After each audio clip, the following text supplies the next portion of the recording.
Western India has long had extensive trade with the Middle East, across the Arabian Sea, and even with far-away Europe. Several Roman writers mention the trade with India. Pliny the Elder writes in 77 BC that Roman coffers were being emptied for buying too many fine textiles from India. There are several BC and early AD period inscriptions in Buddhist caves in Maharashtra which record the donations of sculptures by Greek devotees.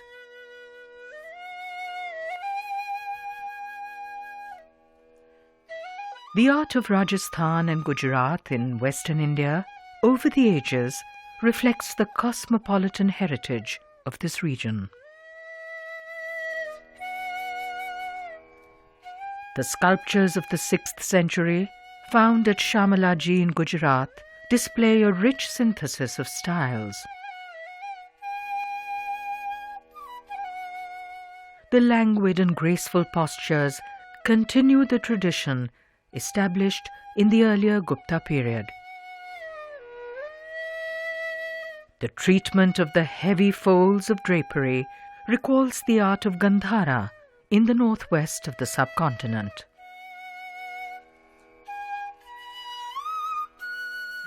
The remains of the 6th century temple at Gop in Saurashtra recall the high standards of artistic achievement of Gujarat.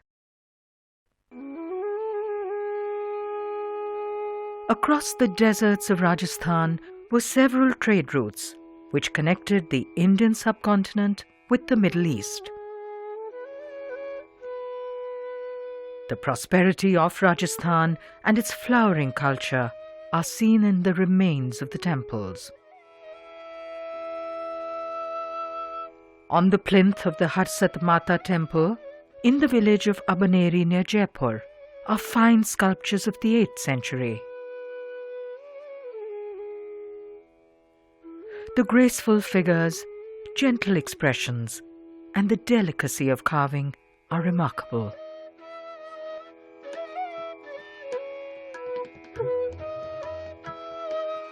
"16 temples of the 8th and 9th century stand at Ossian, which would have been a flourishing city in its time.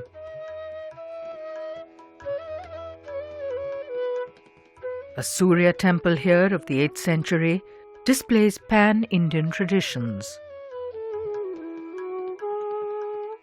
There is a magnificent depiction of Mahishasur-Mardani, Durga killing the demon buffalo. There is a sense of movement and activity in the figures of this period, which is a departure from the repose and stillness of the Gupta period tradition.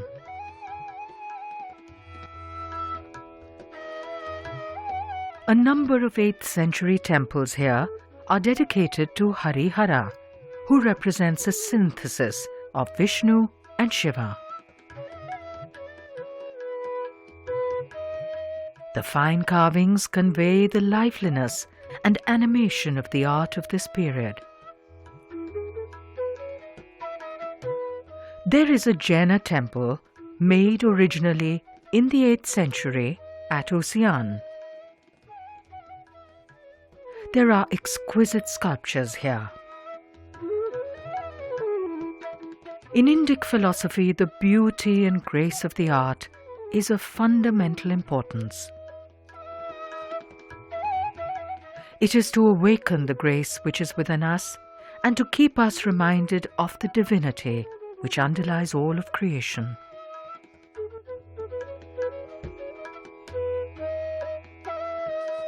The Mata temple made high on a hill at Ossian is of the 8th century.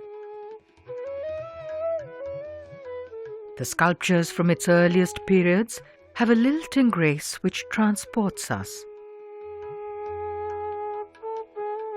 As in the art of this period everywhere, from Jaina reliefs at Kalugumalai in Tamil Nadu to the Hindu temples of Orissa, Here too we meet many representations of rearing leogryphs.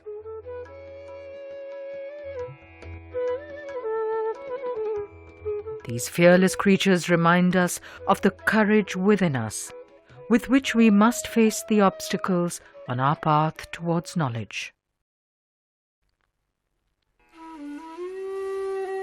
In the 10th century, the Rajput clan of the Solankis came to power in the Gujarat region.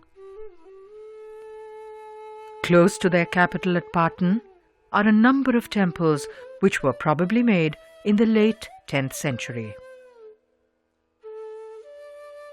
The Neelakanta Mahadeva Temple at Sunak is a fine example of the styles which were developing in that period. Though this is a small structure, it is lavishly sculpted both on the inside and outside. It reminds us of the profusely sculpted temples of this period at Khajuraho. The temple is made in the North Indian style with a shikhara over the shrine. This resembles the clustered peaks of a mountain. While the final knowledge is to be encountered in the Garbhagriha within, the walls of the temple provide manifestations of the truth in many forms. All that there is in the world around us is presented on the temple walls. This is to remind us that it is all but a manifestation of the divine. The style of the Solanki temples is seen at its grandest in the temple to Surya, the sun, at Modhera. The temple is of the early 11th century and was made by King Bhima I. In front of it, to the east, is a large tank with flights of steps leading down. Small shrines are made at regular intervals on the descent, creating a marvelous design. Water tanks are often made next to a temple, and this is the grandest example in the subcontinent. A sculpted torana or gateway is made above the tank at the entrance to the temple complex. The temple is one of the most profusely carved seen anywhere. It is believed that the detailed sculptures of the temples of Gujarat reflect the exquisite wood carving traditions for which the region is well known. Indeed, one can scarcely find an inch of wall surface which has not been transformed by the sculptor's chisel.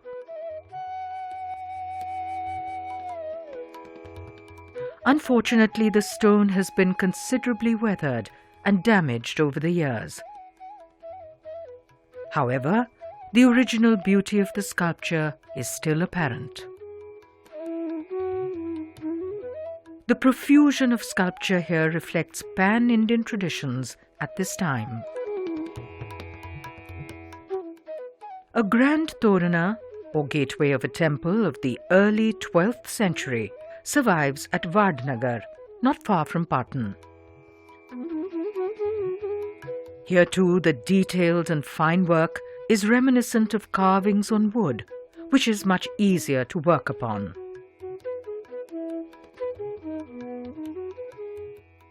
A recently excavated site at Umta, near Patan, shows what would have been a large and impressive temple complex. The style of the sculptures here shows that it may have been built between the 11th and 13th centuries during the rule of the Solankis. Intricately carved door frames show the preference that the Jainas have for white marble. Along with the images of deities and Tirthankaras, one sees here the figures of beautiful maidens or Nayikas who communicate the gentleness and lilting grace of the sculptures of this period. While the king made the temple to the sun, his wife, Udaymati, made a marvelous stepwell dedicated to Vishnu at Patan.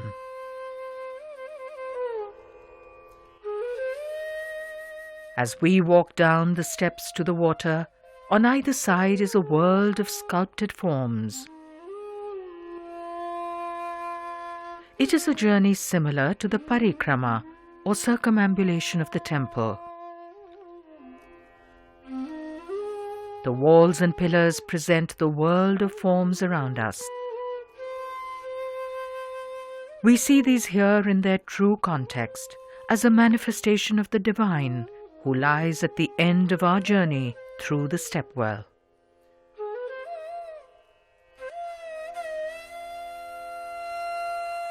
Many images of Nayikas or beautiful women flank the deities made in the niches.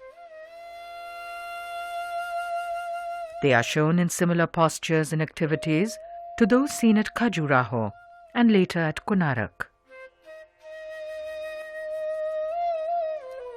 We see Nayikas playing with a ball, wearing an anklet, and in so many other acts. Here the faces are gentle. They are not shown as impersonal forms, but are infused with an inward look and a deep warmth.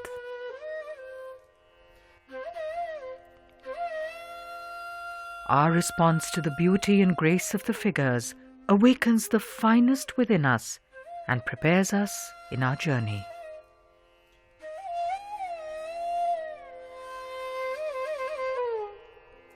At the deep end of the well, far from the noise and clamour of the material world, we face Vishnu. He rests on the serpent Shesha, dreaming the world into existence. The image represents a fine philosophic concept. Shesha means that which remains. The serpent is also called Ananta or endless. The style of the sculptures continues the infinite gentleness of the ancient art. It also displays the angularity and sharp features which mark the figures of the medieval tradition in India. We see this in the Buddhist art of Nalanda in eastern India, reflecting the vigour of intellectual developments.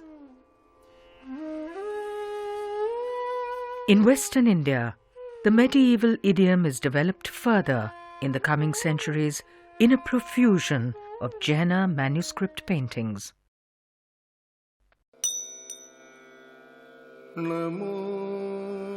Among the communities which prospered in Western India were the Jainas. They did not believe in warfare or any kind of violence. They mainly engaged in peaceful trade. The trade routes that crossed Gujarat and Rajasthan made it a region where the Jainas flourished.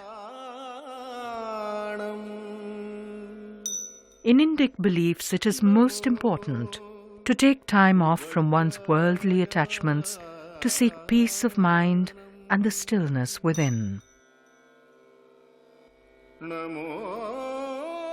Over the centuries, the Jainas made many places of pilgrimage, which were located far from the cares of the mundane world. As in other Indian faiths, the basis of Jainism is ahimsa, or non-violence, and tapa, or meditation.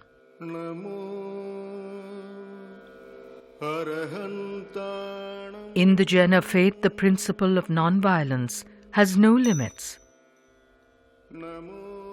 They even decry forceful arguments as a form of violence.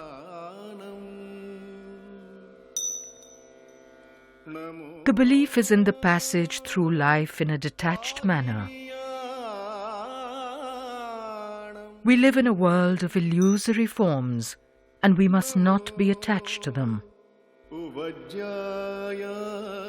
Duties must be performed in the world, yet with the spirit of a distant observer, with detachment. It is this aloofness which keeps us steady in our journey through the world. Jaina art carries its philosophic beliefs faithfully and presents one of the most abstracted schools of Indian art. The simplicity and uniformity of the figures may not always invite admiration of the artist's work. However, it does convey the inner peace and dignity of the Tirthankaras, as well as conveying their strength. Art historian Heinrich Zimmer wrote of the colossal Bahubali sculpture at Shravanbelagola. The majestic aloofness of the perfected, balanced, absolutely self-contained figure of the saint becomes emphasized in its triumphant isolation. There is a purity of philosophic belief maintained by the Jainas. They pay homage to the Tirthankaras, those who have made the great crossing and conquered the fear of death. Yet, they do not do so because of any hope that the great being might assist a worshipper. They are beyond the reach of prayer, and there is no possibility of their help. They are beyond all actions and absolutely at peace. While King Bhima I built the temple to the sun, and Queen Udayamati made the stepwell dedicated to Vishnu, the king's minister Vimala constructed a marble temple at Mount Abu.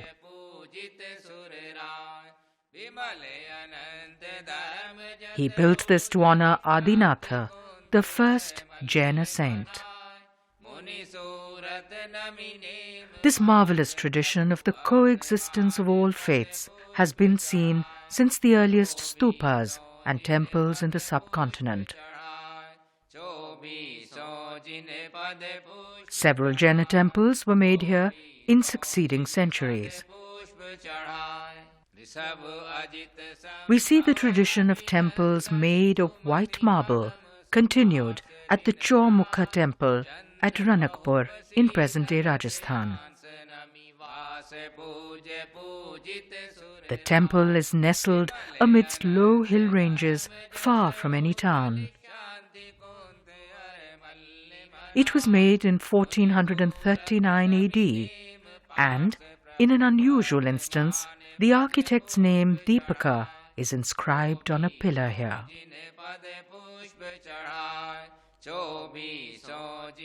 There are 80 domes covering the structure, which are supported by 400 pillars. These are elaborately carved, and it is said that no two columns are alike. There is abundant light coming through gaps between the canopies and from courtyards. This highlights the fine carvings and the effect of the spacious interior. The white marble all around creates the appearance of a pure land. Figures seen here present the fully developed style of Jaina sculpture.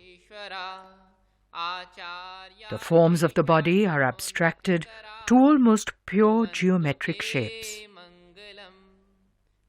The surfaces of the body are smooth, presenting a visual equivalent of the spiritual perfection of the Tirthankara.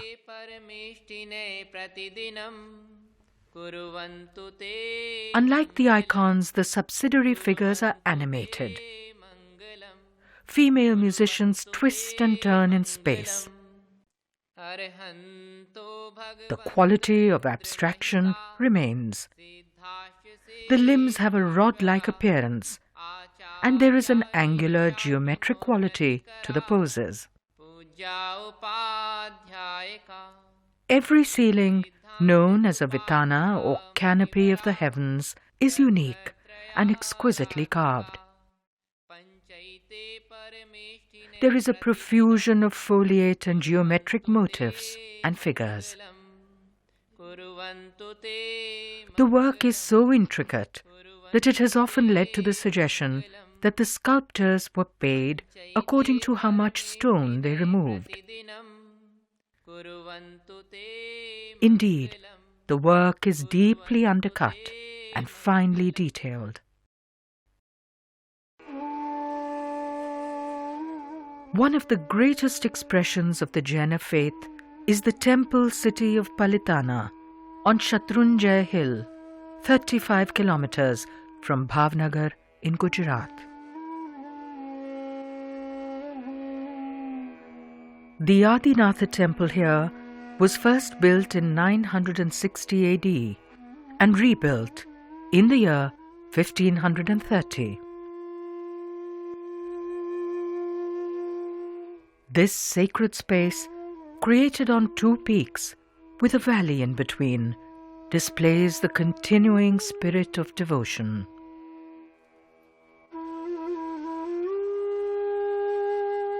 There are more than 500 temples here, big and small, and about 7,000 images in worship. It is an enchanted world where it is the spirit within which is glorified. Jainas seek here a realm of detachment from their daily concerns and material desires.